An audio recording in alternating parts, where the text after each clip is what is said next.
Vamos a profundizar en todo esto con Rogelio Maita, canciller de Bolivia, ministro de Exterior, y nos acompaña desde La Paz. Ministro, muy buenas noches, bienvenido a Noticia de Telesur, ¿cómo está? Muy buenas noches, un gusto poder compartir este tiempo con ustedes.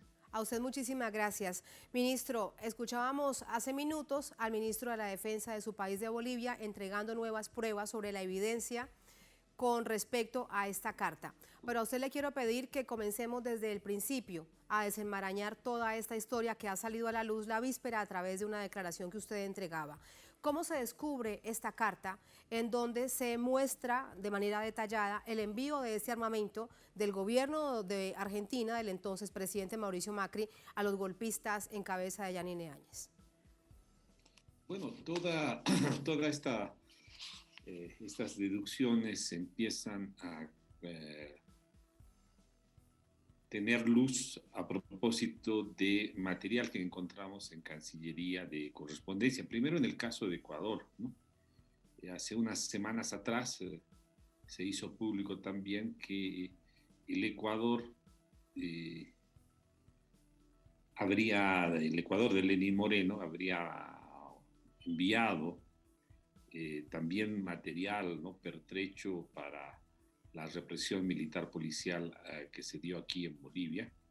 Le habría mandado en noviembre del 2019. Y constatamos ahí el detalle de toda esa pertrechos que fueron enviados y logramos corroborarlos con los planes de vuelo de ese entonces, porque fue una aeronave boliviana, un Hércules, el que fue a recoger todo ese material, ¿no? En la actualidad, en Ecuador existe una investigación, un proceso a través de su Congreso y se está desarrollando, ¿no?, para tratar de aclarar la situación. Eso nos dio pie a buscar también en otros escenarios y pedimos información a algunas legaciones diplomáticas, entre ellas a Argentina.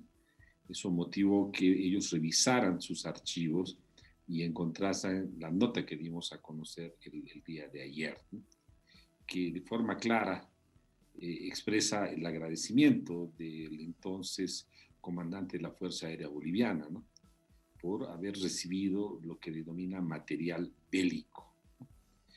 Así llegamos a esta nota y estos elementos hasta ahora nos permiten vislumbrar que en noviembre de 2019, mientras se rompía el orden constitucional en Bolivia, había una articulación internacional que ayudó a desplegar la estrategia del grupo que respaldaba a Yanine Áñez, ¿no?, para asumir el poder, para mantenerse en él. Esa estrategia básicamente se puede evidenciar en este momento era sostenerse en el poder a través de acciones de terrorismo de Estado, que Sí, iban canciller, desde la permítame, represión militar.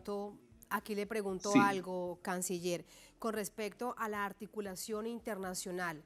¿Hay evidencias, o se lo pregunto, si existen pruebas de esta articulación antes, internacional, antes del golpe de Estado del 10 de noviembre de 2019, antes de que se consumara el golpe de Estado en contra del entonces presidente Evo Morales? por el momento existe esta evidencia de los pertrechos de represión que fueron enviados a Bolivia, de Ecuador y de Argentina. No se tienen otros hacia atrás antes de que se consumara el golpe, pero tampoco pueden descartarse. La investigación, la posibilidad está abierta, ¿no? Lo concreto es que todos estos pertrechos les permitieron a las fuerzas militares policiales desplegar su operación de terror, ¿no? Vale la pena aquí recordar que parte de esos pertrechos de Argentina llegaron el 12, un par de días después de Ecuador. Y el 14 de noviembre de 2019, el gobierno de Yanine Áñez emitió un decreto supremo que en uno de sus artículos expresamente liberaba de responsabilidad penal a los militares que ejecutaran las operaciones de represión de la protesta social. Ese decreto fue emitido el 14 de noviembre de 2019 y el 15 se dio la masacre de Sacaba y el 19 la masacre del barrio de Sencata de la ciudad del Alto. Sí, ministro, ¿es posible establecer que parte de ese armamento enviado tanto por Ecuador como por Argentina hubiese sido usado en contra de la población en estas dos masacres, en Sacaba y en Sencata? ¿Será posible establecer esto? Bueno, eso les tocará decirlo a los expertos en la materia. Eh, Nosotros dimos a conocer ya el material que tenemos, ya se hizo público y le toca, en este caso, a la Fiscalía, que está llevando adelante una investigación sobre el tema, a otras instancias como la Comisión Interamericana de Derechos Humanos, que tiene otra también por las violaciones de derechos humanos, los que puedan valorarlo, ¿no? Pero el hecho concreto es que esos pertrechos llegan como un refuerzo para las capacidades de represión de las fuerzas militares y policiales desplegadas en esos días para vencer, para doblegar, para destruir la movilización popular que estaba contra el golpe y porque se mantenga el orden constitucional en Bolivia. Una vez conocida esta información desde Argentina, ministro, quien fungía como ministra de Seguridad, Patricia Bullrich, ha dicho hoy que ha desconocido cualquier acción de ese tipo, que por sus manos nunca pasó una carta, y también de una manera en ese mismo sentido negando los hechos el ex embajador de Argentina en Bolivia. ¿Cuál es su opinión? Bueno, primero que podría saber o no, eso tocará revisarlo en la investigación que sabemos que está desarrollándose ya en la Argentina, inicialmente a nivel de las Fuerzas Armadas, o sea, pero que eventualmente no se descarta que pueda realizarse en ámbitos judiciales también. Lo otro sí suena más a una táctica distractiva porque nos dice que ese material habría venido para ayudar a gendarmes a resguardar la embajada de Argentina en Bolivia, ¿no? Nos está contando otra historia en la que nos cuenta y en la que nos refiere el general Terceros. Hay pertrechos, material bélico, según lo que expresa este general boliviano, que llegó a sus manos o llegó a las manos de la Fuerza Aérea, ¿no? Que es otra cosa diferente. No se trata de resguardar la embajada ni nada, sino son pertrechos que fueron a dar a las fuerzas militares, a las Fuerzas Armadas de Bolivia en ese entonces, que ejecutaron y ejecutaban operaciones militares de represión de la protesta social. Jorge Gonzalo Terceros Lara era el excomandante en este caso de la Fuerza Aérea Boliviana. ¿Tendrá mucho que decir al respecto, ministro? Bueno, el general estaba siendo investigado y hace algunos días atrás prestó declaración exonerándose de cualquier responsabilidad y pintándose a sí mismo como una persona que no tenía ninguna culpa, ¿no? Totalmente inocente. Esta nota echa por tierra toda su argumentación, toda su versión de los hechos y lo obliga a tener que responder a su contenido. O sea, él tiene que contarnos a los bolivianos y bolivianas en particular, ¿no? ¿Por qué recibió estas armas o estas municiones, este material bélico, que así lo denomina él mismo? ¿Cómo así llegó, él estaba enterado?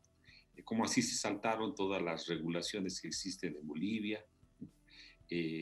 Como así él directamente mandaba notas de agradecimiento. Hay muchas cosas que responder sin lugar a duda. Y parte de ellas están en la posibilidad del general Terceros, ¿no? Hay un caso judicial, ministro, sobre dos figuras, sobre el expresidente de Argentina, Mauricio Macri, y sobre el expresidente de Ecuador, Lenín Moreno, dentro de Bolivia por el envío de este armamento para atacar a la población civil. Bueno, hay un proceso de investigación fiscal, ¿no? y la Fiscalía ahí, conociendo estos documentos, es el que va a decidir si amplía su investigación, tiene las herramientas legales para hacerlo, puede pedir cooperación judicial internacional o cooperación fiscal para requerir declaraciones en Argentina o requerirlas en Ecuador, según crea pertinente. En definitiva, son las autoridades fiscales y los jueces los que deberán establecer qué responsabilidades pudieran existir y cómo debieran perseguirse, ¿no? En nuestro caso, desde la perspectiva del pueblo boliviano, lo que se tiene claro es que aquí han existido delitos de lesa humanidad, graves violaciones de derechos humanos que ameritan que se esclarezcan los hechos, estén donde estén los responsables, dentro de Bolivia o fuera de nuestro país.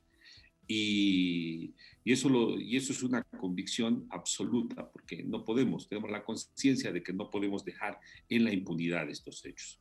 Claro. Con respecto a este punto específicamente, entonces, teniendo en cuenta que son las autoridades judiciales quienes avanzan, hay una investigación que se abre sobre los dos expresidentes, Mauricio Macri y Lenín Ah, Moreno. hay una investigación en curso desde hace algunos meses atrás en la justicia boliviana que está referido al rompimiento del orden constitucional que hubo en noviembre de 2019. Dentro de ese proceso, la señora Yanine Áñez ha sido imputada y en este momento sometida a detención preventiva, ¿no? El proceso sigue la investigación y estos elementos, una vez conocidos o ya siendo de conocimiento más bien de la Fiscalía, pues pueden ameritar que amplíe su margen de investigación. Ministro, y como poder ejecutivo en el marco de algo que usted ha dicho que es clave, los delitos de lesa humanidad además no prescriben por la gravedad precisamente que revisten en contra de una población civil. A nivel internacional, al inicio de esta conversación usted nos hablaba de la Comisión Interamericana de Derechos Humanos. Le pregunto entonces si hacia allá avanzará también el envío de documentos con respecto a esto o han pensado en otras instancias internacionales para hacer esta denuncia. No. En primer lugar, nos corresponde que se haga justicia en Bolivia mismo, ¿no? O sea, el trabajo que está realizando la CIDH en este grupo interdisciplinario de investigadores independientes es básicamente para proporcionar una versión de los hechos neutral, ¿no? No es algo que va a llegar a alguna instancia de la Comisión Interamericana directamente. Son nuestras autoridades, las autoridades bolivianas, las que en un primer momento deben tratar de que se haga justicia en estos casos. Solamente cuando nuestro sistema de justicia pudiera no llegar a alcanzar a los responsables de estos hechos, probablemente como pueblo tengamos que pensar en otras alternativas. Hablamos y nos lo ha contado usted de manera detallada la participación de Argentina y de Ecuador. ¿Hay otros gobiernos que han participado, que hayan encontrado ustedes o que tengan indicios que hubiesen participado en esta articulación internacional apoyando el golpe de Estado en su país, ministro? Las investigaciones de Fiscalía, hasta donde tenemos conocimiento, no han evidenciado nada más. O sea, la revisión documental que se ha realizado tampoco, pero no es descartable, no es descartable porque han existido eventos concomitantes que pueden llevar a pensar que a lo mejor sí hubo, ¿no? El hecho de que cuando el presidente Morales tenía que salir de Bolivia y se le negase la posibilidad de viajar por espacio aéreo de determinados países, es por lo menos sugestivo, ¿no? Lo que queda claro es que tenemos como la punta de la madeja, ¿no? de una articulación internacional para apoyar, digamos, la consolidación de Yanine Áñez en la presidencia a través de la violencia. Y todavía queda muchísimo, muchísimo que por desentrañar. O sea, Algunas personas realizan un parangón de esto con el Plan Cóndor, del tiempo de las dictaduras militares aquí en Latinoamérica, fundamentalmente en Sudamérica. Y bueno, el Plan Cóndor no se conoció de una, ¿no? Se fue desentrañado gradualmente.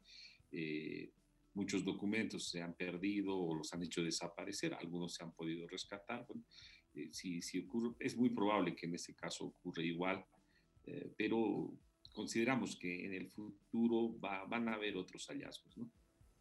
Sí, de hecho hoy, ministro, el expresidente Evo Morales recordaba, lo decía a través del Twitter de su red social, que al momento en que debía salir para proteger su vida, él, y quien además fungía como vicepresidente del país, no se les permitió volar por el espacio aéreo de Argentina. ¿Qué otros espacios aéreos de los que ustedes conozcan en este momento no se permitió el vuelo de ese avión para poner en una situación, digamos, de proteger la vida del presidente Evo Morales? Bueno, hubo algunas restricciones por el lado de Perú, ¿no? Inicialmente por Brasil también, pero finalmente Brasil autorizó el uso de su espacio aéreo, ¿no? Pero bueno, al margen de estos detalles o de estas puntualizaciones, esto recién empieza.